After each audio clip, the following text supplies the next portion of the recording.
ازيكم عاملين ايه؟ يا رب تكونوا بخير. النهارده كده ان شاء الله نبدأ مع بعض بقصة واقعية جميلة جدا. بس عايزاكم تقولوا رأيكم بكل صراحة. لو اول مرة بقى تشوفيني وتشوفي قناتي، يا ريت تشتركي في القناة وتحطي لي لايك عشان انزل لكم قصص واقعية جميلة جدا وفعلا من قلب الحدث. تمام تمام، يلا نقول بسم الله. النهارده القصه ديت واقعيه وحقيقيه يا جماعه. بايه بقى؟ بان هي بنت بنت الاخو، بنت الاخت والخال، يعني بنت وخالها. ايه اللي حصل؟ اللي حصل بقى بصوا، يعني حاجة ما كناش نتوقعها. بنت الاخت دي جميلة جدا جدا. بنت في اولى تقريبا جامعة.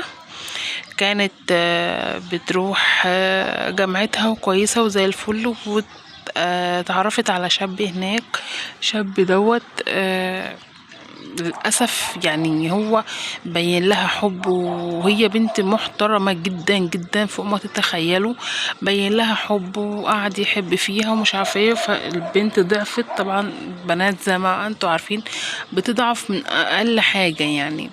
البنت ضعفت جدا، ف قال لها تعالي اعرفك على ماما ومش ماما والكلام ده. فالبنت راحت معاه وراحت معاه الشقة وكده. هي غلطانة، هي معترفة انها غلطانة ان راحت معاه السكن ده، الشقة دي. فقالت له فين مامتك فين مامتك. فالمهم قال لها تعال نتجوز عرفي، فهي ما وافقتش. قالت لا لحد ما اشوف دنيتي واشوف اهلي واشوف ناسي وهتقدم لك. قالت له طب ما تيجي تتقدم لي على طول، انت ليه بتلف وتدور؟ راح قال لها إيه لا تعالي ومش تعالي. المهم ان هي استسلمت، مع ان هي متدينة وعارفة ربنا وبتصلي. بس البنات يا جماعة انتوا عارفين انهم ضعيفة. هي بتستسلم، وهي كانت بتحبه جدا جدا. فالمهم راحت معاه من اول مرة. حصل جماع يعني جماع كامل. فهو وعدها وكتب لها ورقة عرفي ان هو هيتجوزها ومش عارفة ايه وقال لها خلي الورقة دي معاكي وخلاص. هي عملت له. فبعد كده يا جماعة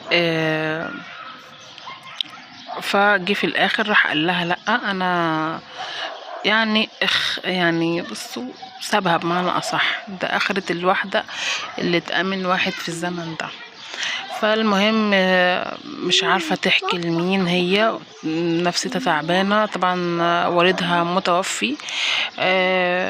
راحت تحكي مش هينفع تحكي لمامتها لان مامتها مريضة وتعبانة، فمش هينفع انها تحكي لها حاجة زي كده خالص. فالمهم يعني ما حاولت تتكلم معاه مرة واتنين وتلاتة، ما فيش. قال لها اللي عندك اعمليه ومسك. قال لها وريني الورق، ضحك عليها. راحت زي اي بنت ضعيفة ورت له الورق. مسك الورقتين قطعهم. مفيش اي دليل معاها انها تروح حتى لو راحت هتروح تعمل ايه؟ هتروح تشتكي؟ ده هي كده بتفضح نفسها، لان هي اصلا ما مشيتش يعني رسمي. بس المهم كده راحت طلع ندل في الاخر بمعنى اصح. فعما تفكر وكانت بتعيط وكانت داخله على ايام امتحانات فمش عارفه تعمل ايه. فالمهم من هنا ومن هنا هي بتقول انا معايا الخال والد، يعني تتوقعوا هي بتقول انا معايا خالي. يعني بتحكي له كل حاجه ومصاحبه عليه يعني زي الاصحاب يعني. ما فالمهم راحت واتكلمت معاه. خالها ده ساكن فين؟ ساكن في نفس البيت بتاعهم، بس الشقة اللي تحته كده يعني. فراحت حكت له مش حكت له، راح مسكها ضربها. ما كانش يتوقع منه يعني ان هو يحصل رد فعله يبقى كده. مسكها اداها علقة اللي هي محترمة بتقول لحد ما نزفت من بقها ومن مناخيرها. المهم راحت بعد كده بتقول بعد ما ضربها ونزفت من بقها ومن مناخيرها.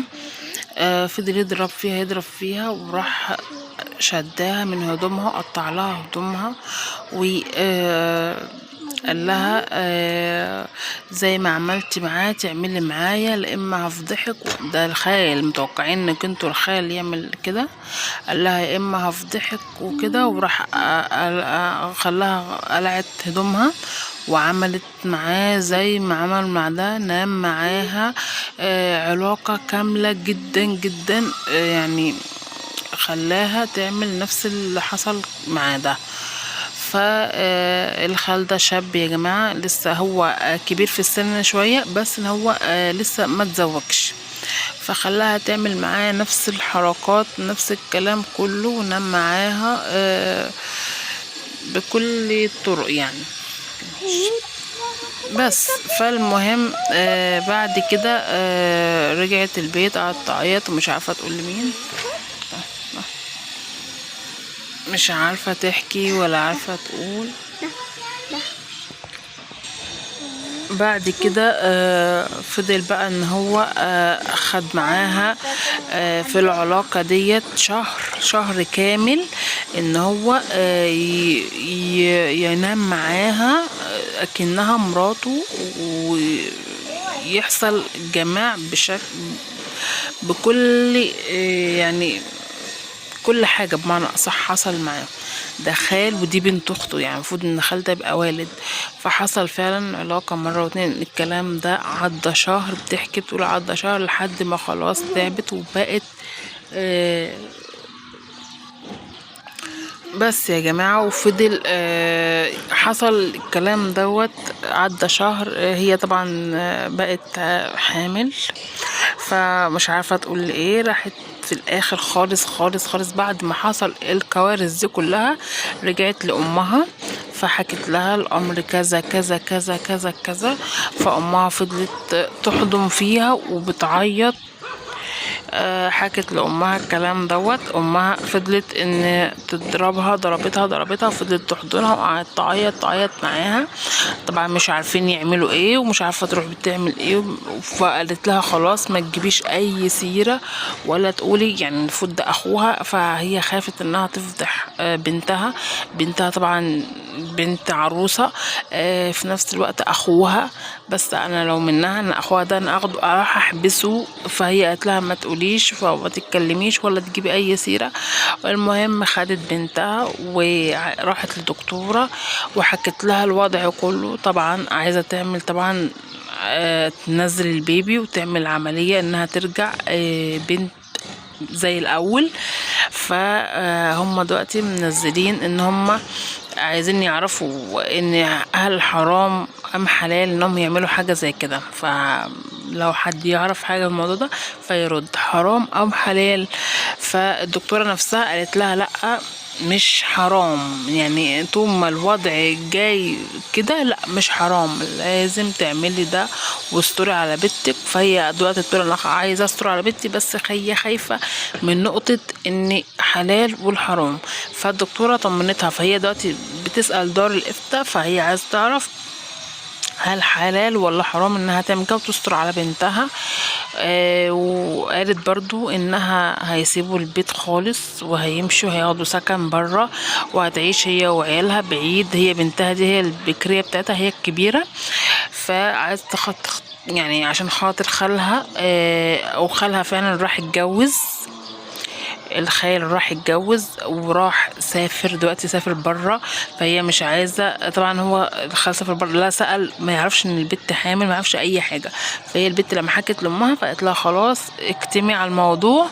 وان هو قالت لها ليه ما جيتيش رجعتي لي من الاول، ليه ما جيتيش قلتي لي الكلام ده. فالبت قالت لامها انا كنت خايفه وكنت رحت حكيت لخالي اللي هو كان صاحبي وكده وعمل معايا كذا، والحوار ده حصل لمده شهر لحد ما بقيت كذا. وطبعا هو اتجوز وسافر وعاش حياته وعاش دنيته وساب دي. طبعا لا يجوز اصلا ان هي يتجوزها ولا يجوز اي حاجه خالص. فهي اللي راحت في شربة ميه. فيا ريت كل واحد يقول لي رايه ويقول مثلا ايه الحل. بعتذر عن الصوت، اقابلكم في فيديو جاي وتكون سمعت ردودكم. السلام عليكم.